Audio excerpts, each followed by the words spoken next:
Today, the members of the Senate Judiciary Committee on the Republican side unanimously have agreed. We wrote a letter to Senator McConnell saying we are of the view that there should not be a hearing in the Judiciary Committee for anyone that the president nominates. The reason for that is because it's not about the personality, it's about the principle. The principle being that it's up to the American people in this next election, no matter who they choose, to make the nomination for this important seat on the Supreme Court. Justice Scalia served for 30 years, so this clearly extends far beyond President Obama's term of office. A vacancy created in a presidential election year. Next year is not a presidential election year.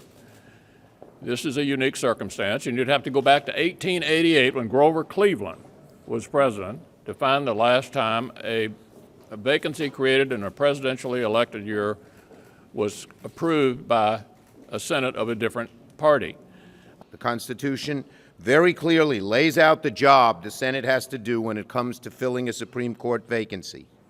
Republicans have a right to vote no on whomever the president nominates, but to not even give the nominee a hearing and fair consideration is beyond the pale, and it won't stand. Our message to them is very, very clear. 3 words: do your job.